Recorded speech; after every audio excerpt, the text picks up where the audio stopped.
The computer has been one of the most revolutionary devices that has ever been invented, and it distinctively marks the landscape of the digital era. We use it for many things. We use it to work, learn, teach, read, write, speak, share information, access government, power, power hospitals, run businesses, automate industries, perform research, make purchases, secure data, watch movies, pirate things, yeah, drive planes, drive cars, like such as Tesla, the software that's inside the car, and even travel to space. Everything we do is centered around it and completely dependent on it. Like nowadays, you can't go a day without your phone. You know, back then, back in the days, you could leave your phone at home maybe, and then come back because most times no one will really call you or text. But nowadays, because of the advancement of the computer, we need our phones daily. If we lose it, it's a problem because most of our data is saved in the device. Albeit classical computers being our bread and butter, they have begun to reach their limit, and that's where the introduction of quantum computing comes in. Now, what is quantum computing? Quantum computing is an area of computer science that uses the principle of quantum theory. Quantum theory explains the behavior of energy and the material on the atomic and subatomic level. Quantum computing uses subatomic particles such as electrons or photons. Quantum bits or qubits, as is commonly known, allows these particles to exist in more than one state, i.e. 1 and 0, all at the same time. So therefore, unlike a normal computer bit, which can be either 0 or 1, a qubit can exist in a multi-dimensional state. The power of quantum computers also grows exponentially with more qubits it has. Quantum computing could contribute greatly to the fields of security, finance, military affairs, and intelligence, drug design, discovery, aerospace design, utilities such as nuclear fusion, polymer design, machine learning, artificial intelligence, AI, big data research, and digital manufacturing, as well as digital marketing. You can use it for many things. And as for military usage, it could be used to improve the secure sharing of information, to improve radars, and the ability to detect missile aircraft. Another area where quantum computing is expected to help us is the environment, keeping water clean with chemical sensors. So they say, but that remains to be seen. Which brings us to the main topic of this video, and that is this spy novel called The Quantum Spy, written by David Ignatius or Ignatius. I probably butchered that last name right there, but it is what it is. Names are difficult, especially for me. The premise of this story is as follows. There's two states, America, aka the US, and China, and these two states are in a race for quantum supremacy. They have both put up spies in order to steal information of each other. More so China. China has put up a very smart individual to spy for them. This individual, they believe what they're doing is correct.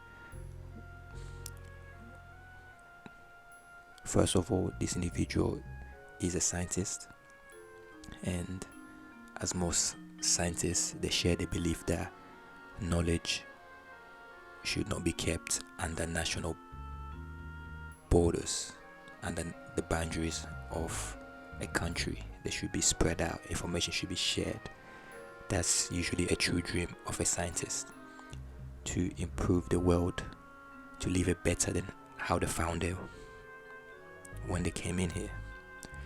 They disdain technological advancement kept in secrecy within the border of a state. Most of them don't really enjoy that sort of thing. So this spy, having a strong belief in the share of information, advancement, scientific enlightenment, they decide they're going to work with the Chinese. Well, maybe deciding is a bit of a overstatement, because one of the Chinese general from the Communist Party approached this individual and basically started a discussion with them and made them trust them. They came across as someone who just wants knowledge, who just wants to spread world peace, who just want the advancement of humanity. So they manipulate this individual. They played into their dream, into their philosophy. They made it seem like that's what they want as well.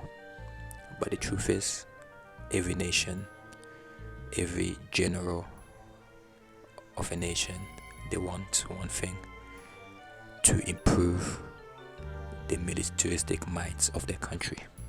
However, the scientist does not know this. Their dream is just to share information and scientific enlightenment. So that's their spy. And this individual, they have high clearance within the CIA. So that gives the Chinese quite of an advantage.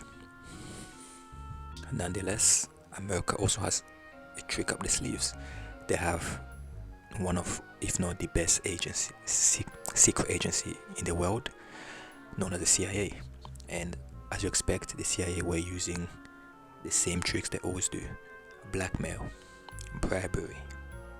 They managed to capture one of the scientists from the Chinese Communist Party, and they blackmailed him to give them the information on who the spy may be. However, this scientist doesn't know too much, but he knows quite a bit, and they managed to get a lot of information out of him to try and find this spy that has a high clearance within the CIA. The story also highlights the difficulty which certain individuals may face when working for the CIA, or when they are enrolled into the American army. So for instance, the main character of the story is an Asian man of a Chinese descent. The struggles he faced were things like people suspecting him of being a communist due to his grandparents migrating from China to America, who were communists.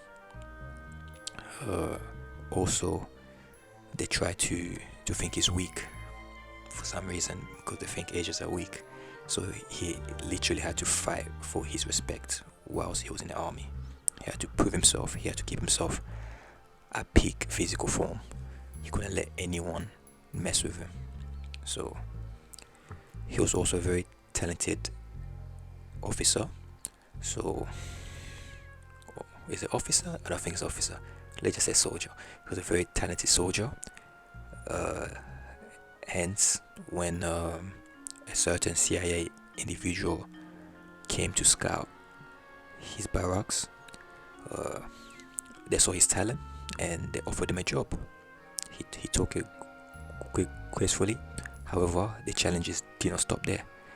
The suspicion of him being a communist persisted. However, he had to try to fight against it, ignore it, and just be really good at his job. And he was actually the character who was given the assignment to interrogate the Chinese scientists. Obviously, because he was Chinese, and he raised this to his he raised this issue to his superior, and his superior just tried to make a joke out of it, try and laugh it off, but they both knew that was a reason. However, the individual was also looking for a big opportunity to prove himself, and I guess beggars can't be choosers. This was it. It's kind of like when, for example, a black police officer wants that big opportunity to raise his legacy, to raise his reputation. They want something big, and they might just make him an undercover to somewhere where, for example, they could just say, okay, there's a gang over there, we want you to infiltrate them and get information. And obviously the gang might be black, and he's black, and you go, here you go, you're looking for an opportunity, here's a big one for you. So yeah, it is what it is. You can't choose. And also, when an individual is put in this situation, they are, however, forced to do a very good job, to be highly efficient, to work even harder, because they're in a position where they have to prove themselves. So there's that. The story follows there's not many action. It's not like an action spy thriller. It's more of a information sort of thriller. So there's a lot of infiltration, a lot of trickery going on, a lot of planning, all those things. So if you're into this sort of spy novels, you would really enjoy this, because there's a lot of nuances that goes into it. Like, it's not like James Bond or Jason Bourne. No, even though the Jason Bourne novels have a lot of informations type of wars, instead of just James Bond chasing people and beating people up. So this one is more of what you would expect in real life scenarios. There's assassinations, there's a lot of information stealing, those sort of things, a lot of planning, which I already mentioned. Yeah, so if you're into this sort of spy novels, I'll suggest you give it a try, and you probably will enjoy it. Yeah, you enjoy the betrayals, the sneakiness going on. It's so good. It's fun stuff. It might seem slow paced, but it's not. When what you're reading, it's just exhilarating. Like, a lot of things, like finding out how the spy world sort of works, will keep that book in your hand. You might be hungry and you might not eat just because you're too busy reading this book. So if this is all genre you're into, go give it a read and enjoy. Thank you for listening, and keep in touch, and I'll see you guys soon.